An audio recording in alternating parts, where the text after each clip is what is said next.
This cutter's too small for me, so isolate the machine. Make sure it's safe. Before changing the cutter, you need to switch off this switch here and then slide across this little window. Then we wind up the machine and it locks. The collet is now locked. Don't do it in two stages. Firstly, undo there, then on the second movement, it'll release. The blade I want to use has got a 1/2 inch shank, so I'm going to use a 1/2 inch collet. Just take this small one out, large one in. Make sure the blade itself is clean and that the collet is clean. And let's tighten that right up.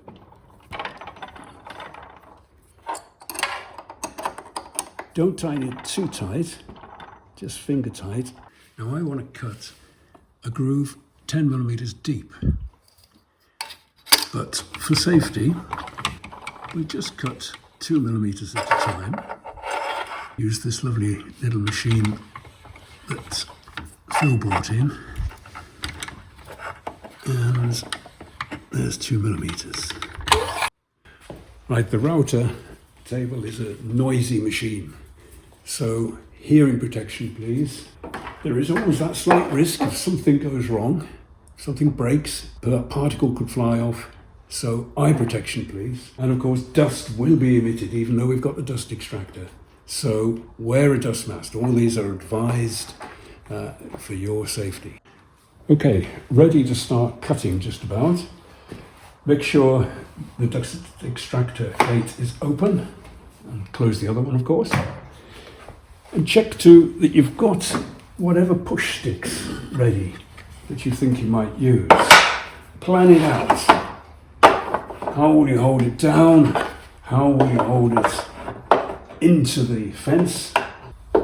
Then I think we are ready. This piece is long enough, it's easy to hold, so we'll go ahead and cut.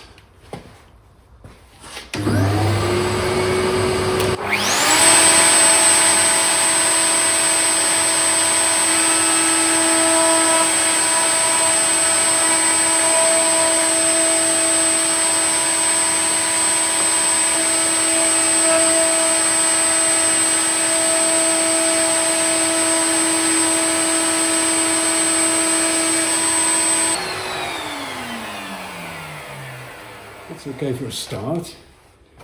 Then we'll wind it up another 2 millimeters and take a second cut. If you look closely at the blades of a cutter, you can tell which direction is designed to cut. In this case, looking this way, it's anti-clockwise. And in fact, they all cut anti-clockwise, looking down this way. Okay, let's try a slow motion demonstration with soft material.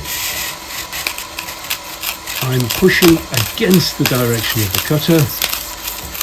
I can feel it pushing it back against me, but it is easy to control.